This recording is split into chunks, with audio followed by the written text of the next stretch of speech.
sebagai media Anda untuk bisa bertemu Allah di situ.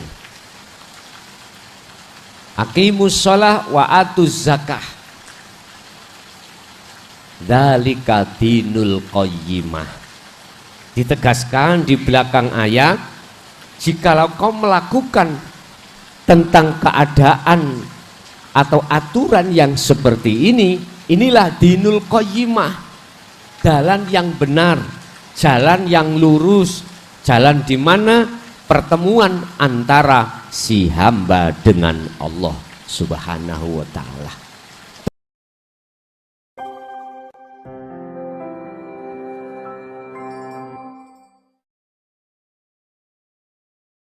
Untuk malam hari ini kita akan membahas surat Al-Bayyinah ayat 5 yang berkenaan dengan masalah menegakkan sholat, zakat, dan puasa. Nanti puasa itu di mata Allah betul-betul diterima, betul-betul menjadi satu nilai ibadah yang sempurna di sisinya. Wama umiru lan ora den perintah sira kabeh illa liya'budullaha, kecuali hanyalah untuk menyembah Allah. Anda, kita semua makhluk ini, khususnya manusia, Allah tidak memerintahkan untuk melakukan suatu hal apapun kecuali liya'budullaha. Kalimah liya'budu ini, menyembah ini, wajib hukumnya bertemu yang disembah, melihat kondisi proses kita ada di mana. Hal itu mukhlisina lahuddin, melakukan penyembahan terhadap Allah itu dengan hati yang ikhlas di dalam beragama.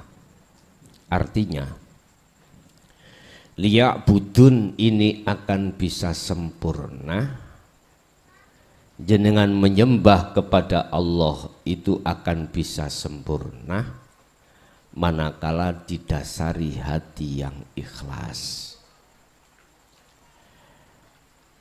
Yang dimaksud hati yang ikhlas adalah hanya karena Allah, bukan karena tendensi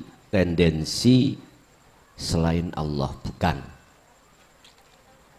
Di dalam kitab Hikam itu Syekh Ibnu Athaillah memberikan satu pernyataan terkait al-ubad. Al-ubad itu ahli ibadah. Ahli ibadah. Ini tergolong menjadi 3 golongan. Al-ubadu, siji golongan orang yang disebut beribadah, ahli ibadah. Linnas, masih ada di dalam hati karena ingin dilihat orang. Artinya karena manusia, dalam hati kita itu ada tendensi biar manusia yang lain itu mengatakan kalau kita itu ahli ibadah. Inilah yang kumaksud linnas, karena manusia. Itu yang pertama. Ada kelas berikutnya adalah karena masih ada di dalam diri kita lifadlillah. Apa? Di situ ada karena pewehe Allah, pemberian Allah, fadlnya Allah yang berupa syurga atau pahala. Bapak Ibu, ini tingkatan ahli ibadah pada diri manusia. Kita ketika melaksanakan ibadah apapun, di situ masih ada tendensi hati ini karena ingin dimasukkan Allah di dalam surga. Masih ada tendensi hati ingin dikasih pahala.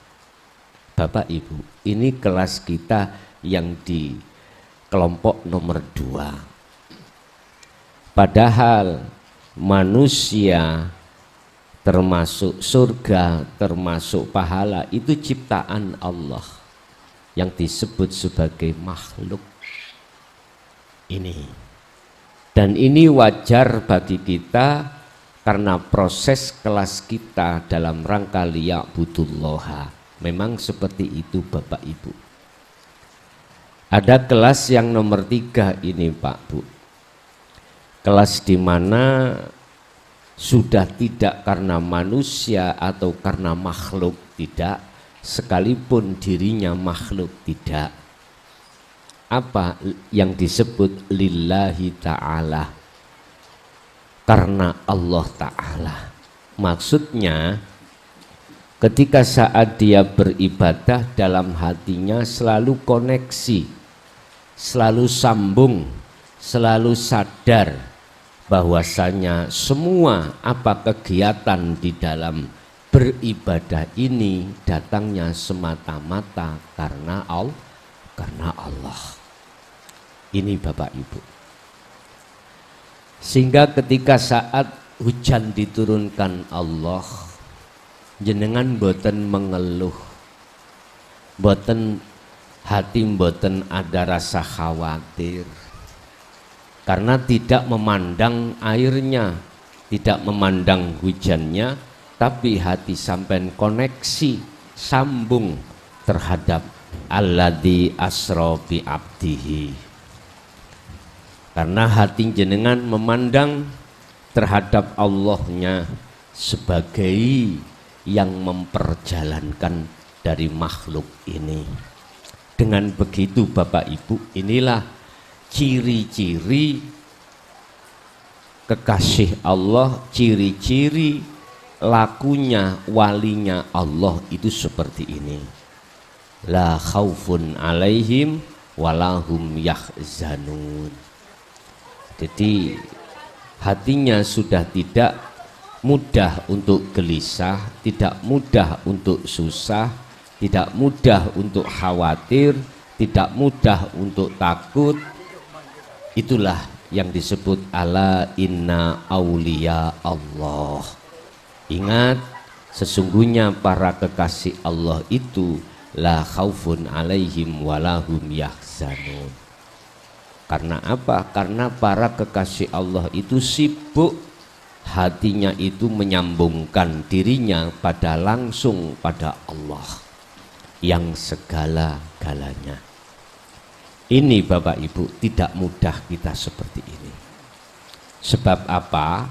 Sebab di dalam setiap diri manusia itu ada yang namanya sifat basariyah.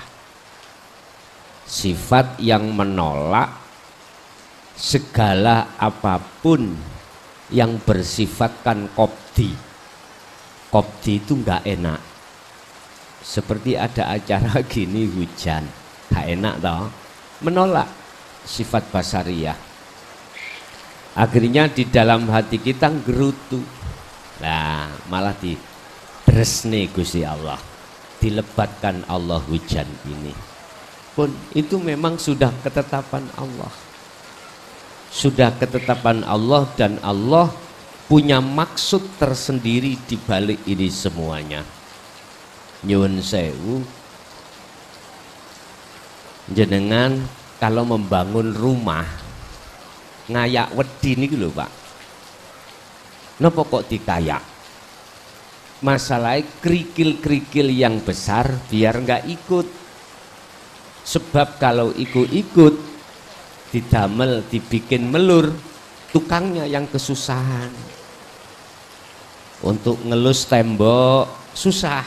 Makanya wajib tukang kuli sebelum melur tembok itu apa pasirnya itu dikayak terlebih terlebih dahulu. Artinya apa? Allah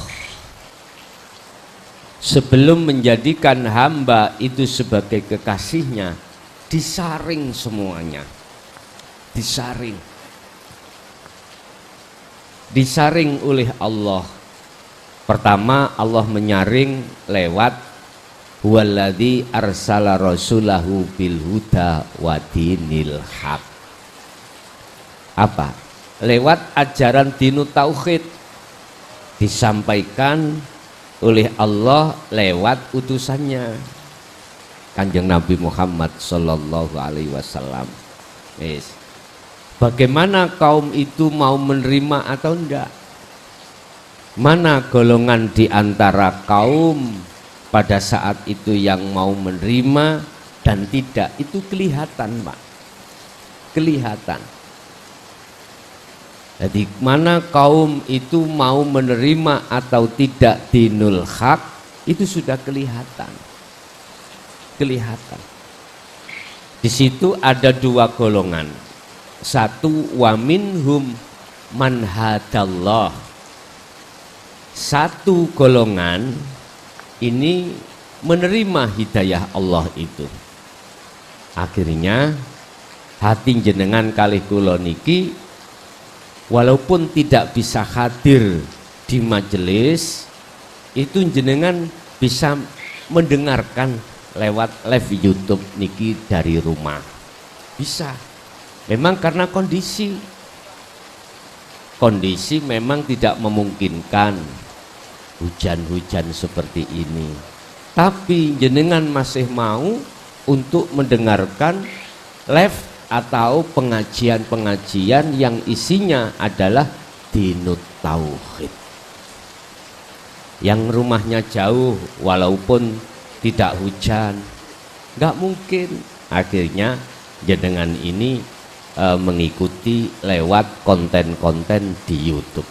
Lah, ini buah dari penyaringan Allah. Tapi mohon maaf, golongan yang seperti ini hanya sedikit sekali. Lah, golongan yang sedikit ini berhubung ajaran dinut tauhid itu sudah merasuk di dalam hati jenengan, mohon maaf, rindu banget untuk ngaji terus. Dimanapun tempatnya, kondisi memungkinkan, mesti dia akan mencari dan mencari. Tidak memandang satu sisi jenengan iki mang repot atau sibuk. Mesti jenengan pasti nanti akan memasuki di dalam pengajian itu sekalipun itu siaran tunda. Nah di sini intinya hati sampean ini tidak akan puas dengan pengajaran-pengajaran khususnya ilmu tentang tauhid. Itu pasti. Yes. Ini pertama. Yang kedua, wa minhum man haqqat minadz-dhalalah. Satu kelompok lagi yang jumlahnya lebih besar ini mengabaikan dengan dinut tauhid. Ini pasti, Pak. Bahkan dianggapnya ajaran ini miturut orang-orang tersebut ajaran yang tidak benar. Bahkan seperti itu. Mengapa demikian? Hati mereka seperti itu karena wazuyyina linnasi hubbus syahawah. Karena hati golongan yang tersebut itu telah masuk di dalam perangkapnya nafsu, yang nafsu memakai perangkap berbentuk hubbus syahawah. Senang hati ini dengan kenikmatan kehidupan yang bersifatkan duniawiyah. Ini pasti, Pak. Ya sebab karena inilah maka golongan yang kedua yang jumlahnya lebih besar itu menolak. Tapi menurut pandangan saya mereka itu masih dalam taraf, mudah-mudahan dia itu masih dalam taraf proses sebelum kematian. Beliau-beliau itu nanti ada satu kesadaran. Ini harapan saya. Rasulullah pun pada saat itu memang begitu. Tidak menyalahkan bagi mereka yang saat ini masih belum bisa menerima ajaran beliau. Beliau hanya mengatakan bahwasanya maklum karena mereka belum paham. Olehnya tidak paham dan menutup hidayah Allah itu, yang didepankan itu adalah apa? Yang didepankan dalam hatinya itu adalah hubbus syahawah. Apa? Perkara-perkara yang bersifatkan duniawiyah, kesenangan kehidupan duniawiyah. Sebab seperti itu. Tapi mohon maaf, saya tidak menyalahkan. Mudah-mudahan ini adalah proses panjenengan, dan sebelum panjenengan sedo alias mati, Allah membuka pintu hidayahnya terhadap jenengan, dan jenengan bisa menerima ajaran Rasulullah Shallallahu Alaihi Wasallam ini. Yes. Tidak cukup di situ Bapak Ibu.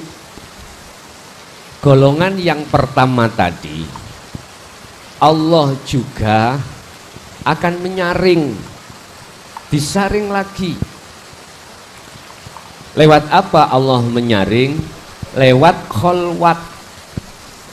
Lewat kita ini diperintahkan Allah wa amilus sholihah, bebersih diri dari perkara-perkara perbuatan yang bersifatkan syirik khafi.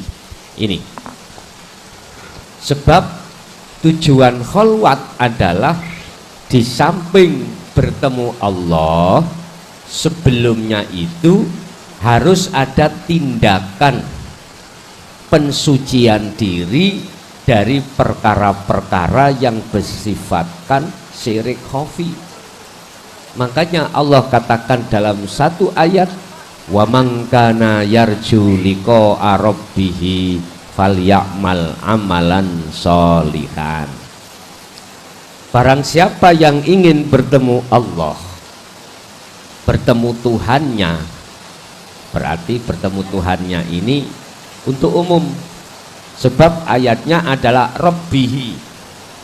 Barang siapa yang ingin bertemu terhadap Tuhannya, ya, baik ayat ini boleh untuk umat Islam dohirnya, boleh umat Nasrani dohirnya, umat Buddha, umat Hindu, dan umat-umat yang beragama apapun. Barang siapa yang ingin bertemu Tuhannya, umpama umat Islam berarti rabbihi, ai adalah ai Allah.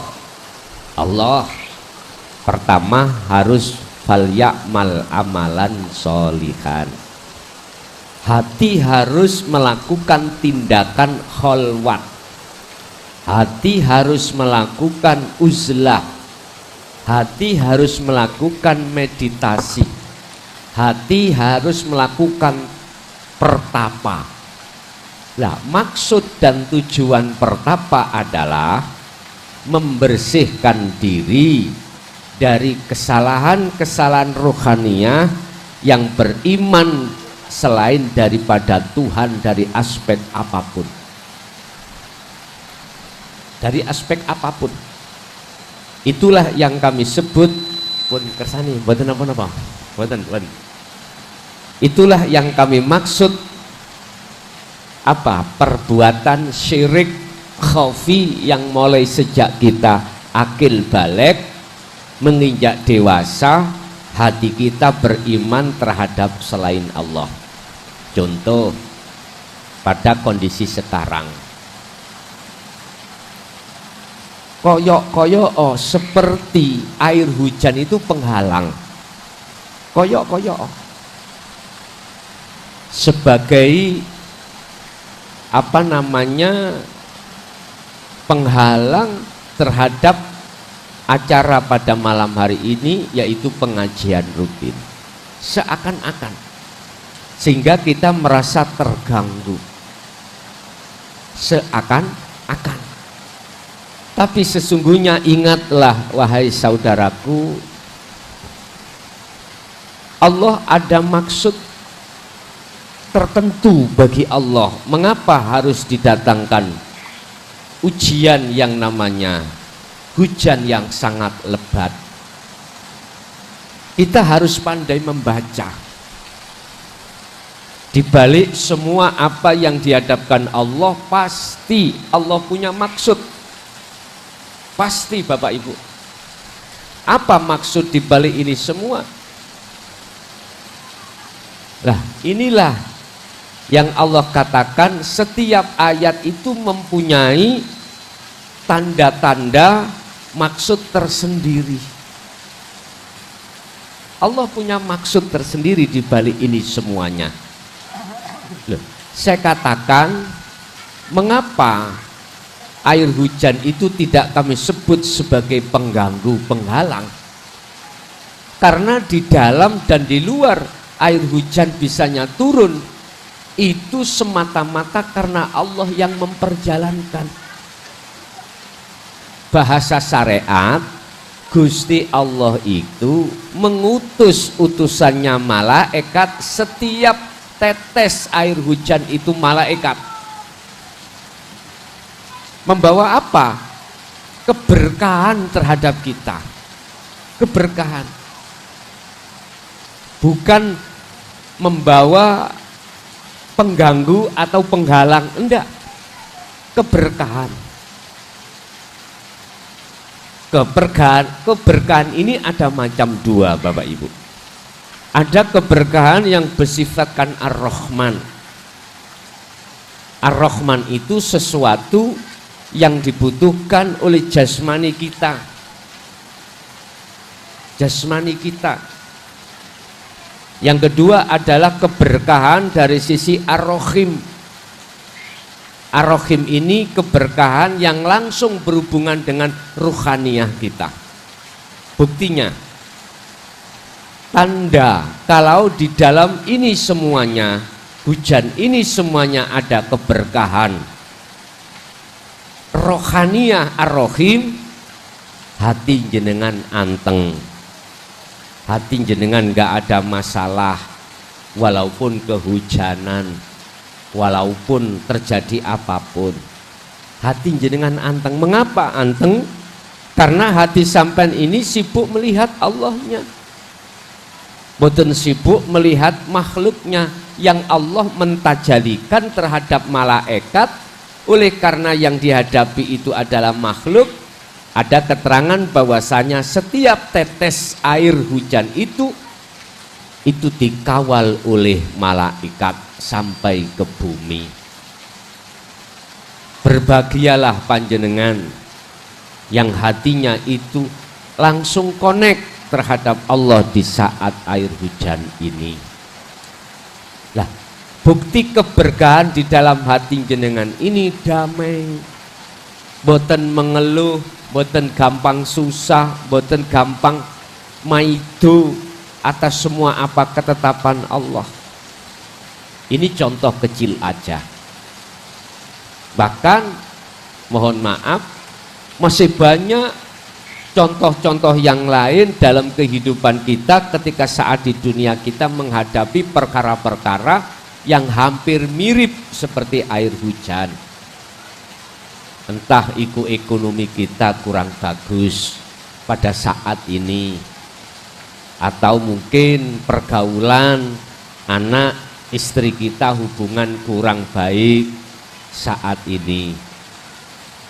Ketahuilah bahwasanya berkah Rahim itu selalu menantimu manakala hatimu tetap memandang, melihat bahwasanya semua itu karena Allah.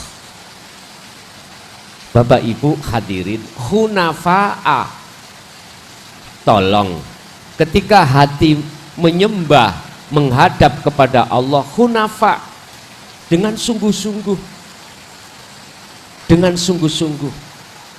Miturut surat Al-Bayyinah ayat 5 ini, wa yuqimus sholata wa yu'tuz zakah.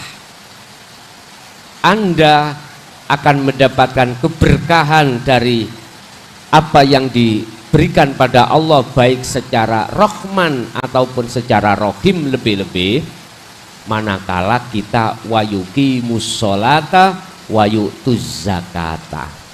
Artinya apa? Menjaga nilai-nilai penyembahan sampean lewat sholat.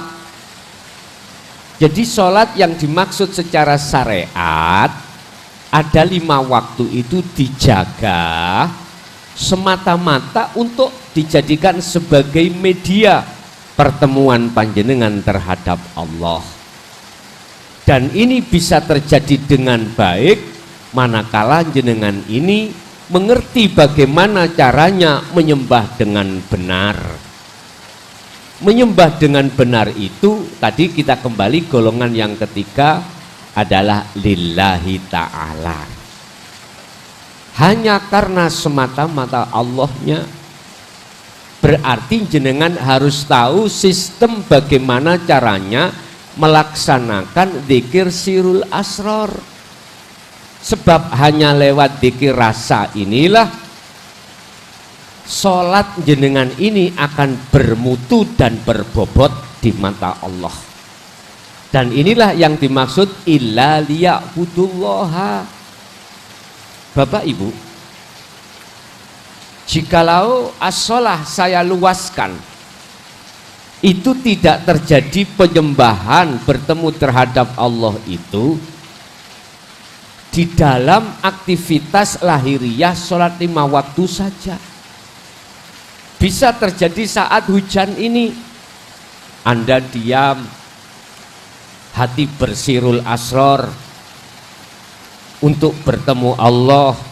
Nah, inilah yang dimaksud termasuk salah satu as-sholah wa aqimus sholah, menjaga. Wa atuz zakah, menjaga juga masalah zakat.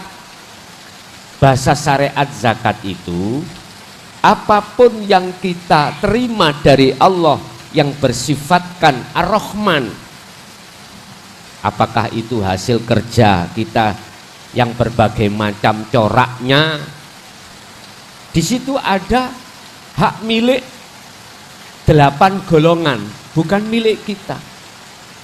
Secara syariat itu ada istilah zakat mal. Zakat mal itu berapa persen? Gini Pak, misalkan kita modal 1 juta, lalu dalam 1 tahun 1 juta itu jadi 5 juta. Sudah dipotong utangnya semuanya, kok masih bersih tinggal 5 juta. Lah, berapa persen di antara 5 juta itu? Mungkin gini Pak, niki nek cara jenengan ngitung iku ngeten. Kita dulu itu pernah menemukan uang 25 ripis, ada 1000 ripis, langan ya, 1000. Jadi 1000 rupiah itu dikeluarkan 5 ripis. Piro? Ya 5 ripis, kan ada 5 ripis dulu itu. Niku paling makolah yang paling rendah. Tapi ada yang mengatakan 25 ripis. Terserah jenengan derek pundi. 1000 dipotong, 1000 rupiah dipotong 5 ripis. Dan atau selawi ripis, tergantung jenengan. Ini kan dalam bahasa syariat. Tapi dalam bahasa hakikat yang dimaksud zakat, ini ada kaitannya dengan ilat. Ilat itu penyakit. Jikalau penyakit tidak dipisahkan dari tubuh, maka penyakit ini tidak lepas kunjung sembuh, tidak. Maka penyakit ini bertambah. Fi qulubihim maradum fazadahumullahu maradha. Ada istilah penyakitnya hati. Ini kudu kita lepaskan. Cara untuk melepaskan penyakit ini Bapak Ibu, jenengan harus selalu berzikir sirul asror. Ini cara melepaskan. Memang di situ dokter jenengan itu spesial, yaitu Allah yang melepaskan. Cuman prosesnya jenengan diwajibkan untuk selalu dan selalu menjaga zikirnya. Faqadistamsaka bil urwatil wuthqa lam fisomalaha. Jaga, pegang teguh tali Allah yang disebut adzikru bisiril asror ini di setiap saat dan waktu. Inilah cara berzakat. Cara berzakat, mengeluarkan sama secara syariat. Lah, terus bagaimana caranya kita berzakat secara syariat juga secara hakikat? Kita temukan, biar sinkron kita temukan. Berarti apa yang diwajibkan Allah masalah zakat tetap kita jalankan manakala itu memang ada. Tapi ketika saat jenengan ini secara fisik menjalankan zakat secara syariat, hati jenengan harus memegang teguh tali Allah. Kalau itu sudah sampai pegang, maka jenengan tidak akan pernah beriman bahwasanya yang mengeluarkan zakat itu adalah kita sebagai makhluk, tetapi dalam hati jenengan yakin yang mengeluarkan itu adalah Allah. Ini caranya zakat, keseimbangan antara hukum syariat dan hakikat. Dan ini bisa Anda jadikan sebagai wasilah, sebagai media Anda untuk bisa bertemu Allah di situ. Aqimus shalah wa atuz zakah. Dzalika dinul qayyimah. Ditegaskan di belakang ayat, jikalau kau melakukan tentang keadaan atau aturan yang seperti ini, inilah dinul qayyimah, jalan yang benar, jalan yang lurus, jalan di mana pertemuan antara si hamba dengan Allah Subhanahu wa ta'ala. Tentunya tidak hanya secara syariat, tetapi juga secara hakikat. Ya ikhwan, saudaraku muslim khususnya, tolong sekali lagi, walaupun lewat media yang sangat sederhana ini dimanapun Anda berada, lekaslah Anda yang sudah bersyariat, teguh di dalam hukum syariat, naiklah Anda untuk ke hukum hakikat. Naik artinya laksanakan juga ibadah-ibadah secara ruhaniyah. Jangan hanya melakukan ibadah-ibadah yang berbangsa jasmania saja, jangan. Sebab Allah sudah mengatakan dalam surat Maidah, innama yataqabbalullahu minal muttaqin. Ibadah apapun Bapak Ibu yang hanya diterima di sisi Allah adalah ketika berlangsungnya ibadah secara jasmani itu disertai ibadah secara rohani. Inilah yang disebut minal muttaqin. Sesungguhnya ibadah yang diterima di sisi Allah adalah ibadah yang keadaan ruhaniyah jenengan iki timbul minal muttaqin. Muttaqin ini berunsur dari 3 hal: ilmu, amal, istiqomah. Ilmu yang dimaksud adalah ajaran-ajaran yang berkenaan dengan bagaimana cara mengesahkan terhadap Allah. Yang kedua, amal adalah inilah praktek hati jenengan berzikir sirul asrar. Yang ketiga, istiqomah terus menerus. Inilah muttaqin. Sehingga dikatakan di dalam syariat definisi daripada takwa adalah menjalankan perintah, meninggalkan larangan. Berarti menjalankan perintah, apa yang diperintahkan ruhaniyah kita, beriman menyembah hanya pada Allah. Kita diperintahkan untuk memurnikan hati ini, mensucikan hati ini dari perkara-perkara perilaku yang berbau syirik khafi. Mana yang dilarang? Memasukkan, melakukan perbuatan-perbuatan syirik.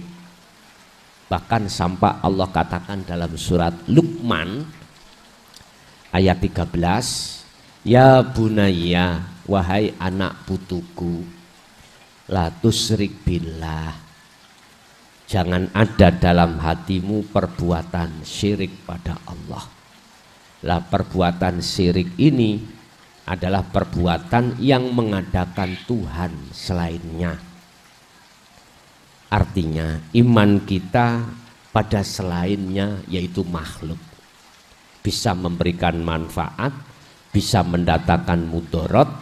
Kalau hati kita beriman terhadap makhluk tersebut, tidak terhadap Allahnya, maka inilah yang kami sebut sebagai syirik khafi. Bersihkan itu. Wala tusyrik billahi syai'an. Dan janganlah di dalam hatimu itu menyekutukan Allah. Ya bunayya la tusyrik billah, sebab inna syirka la zulmun azim. Sebab karena syirik inilah Bapak Ibu yang menjadikan hati kita gelap. Gelap maksudnya terhadap Allah.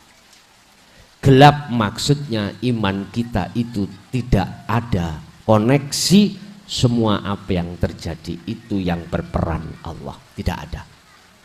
Inilah yang menggelapkan. Akibatnya hati kita selalu khawatir, selalu takut, selalu gelisah. Sekarang kita tidak berbicara orang yang miskin, enggak.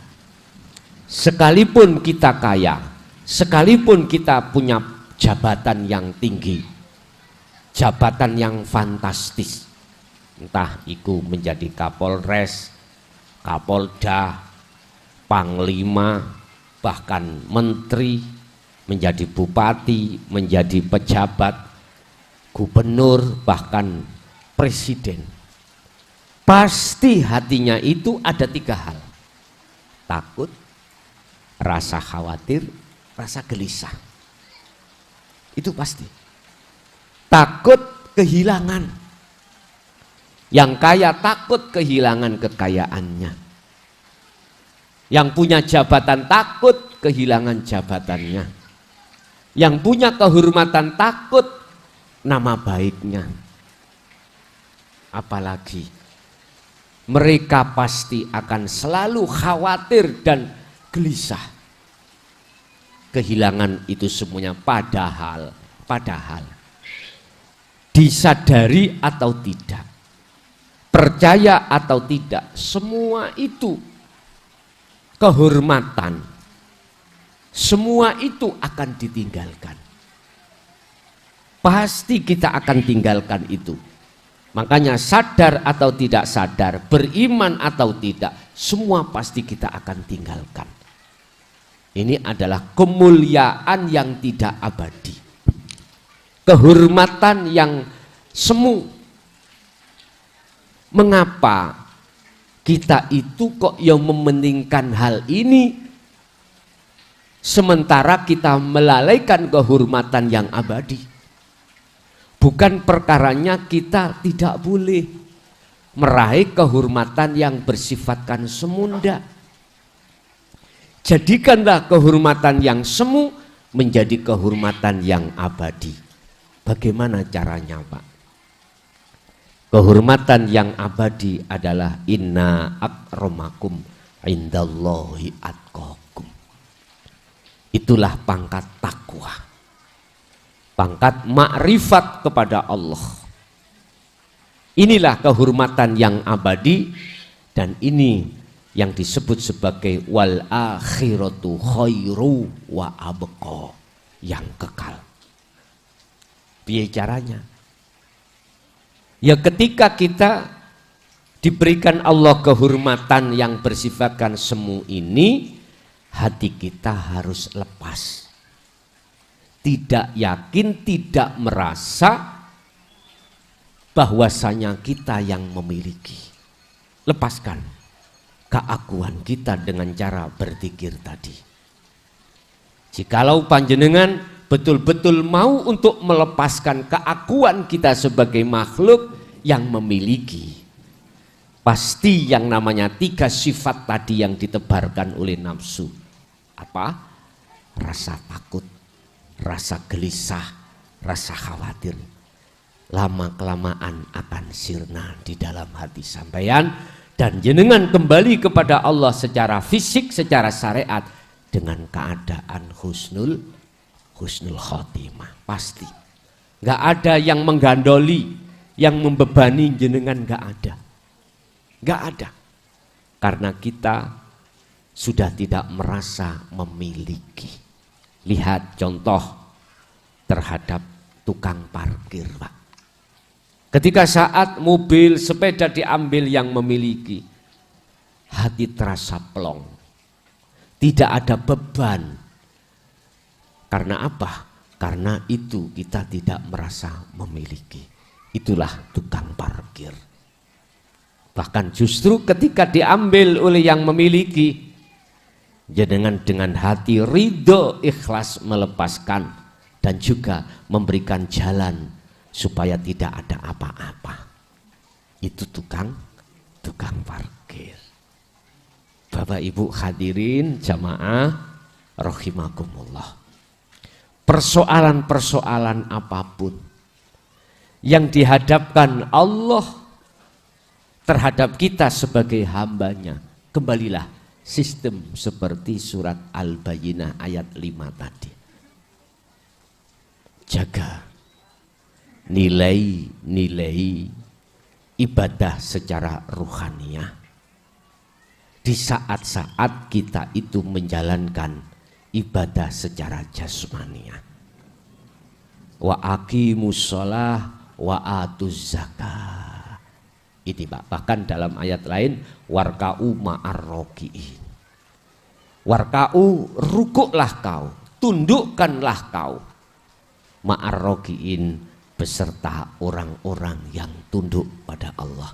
Maksudnya kita harus tetap bersilaturahim, tetap berhablu minan nas terhadap khusus golongan-golongan yang hatinya itu tunduk terhadap hukum-hukum Allah secara ruhaniyah.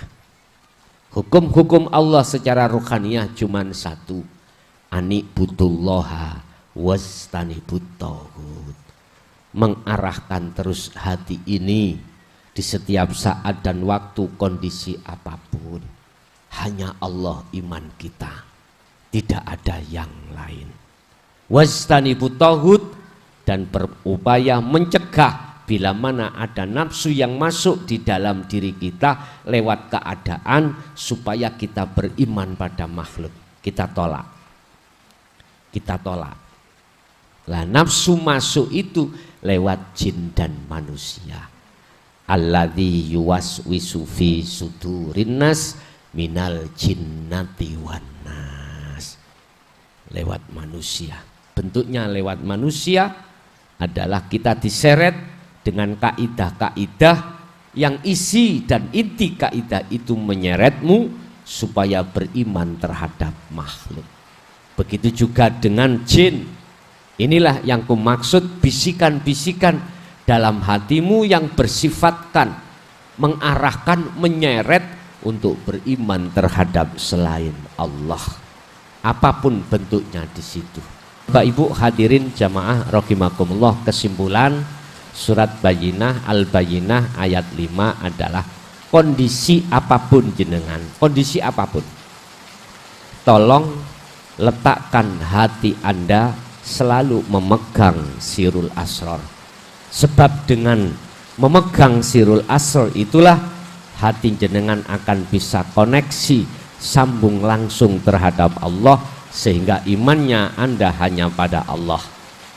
Ini apapun kondisi, kalau itu sampai pegang, maka hati jenengan pasti damai, jenjem, tidak mudah hati ini khawatir, gelisah, bahkan rasa takut. Oke, itulah Bapak Ibu apa yang bisa kami sampaikan.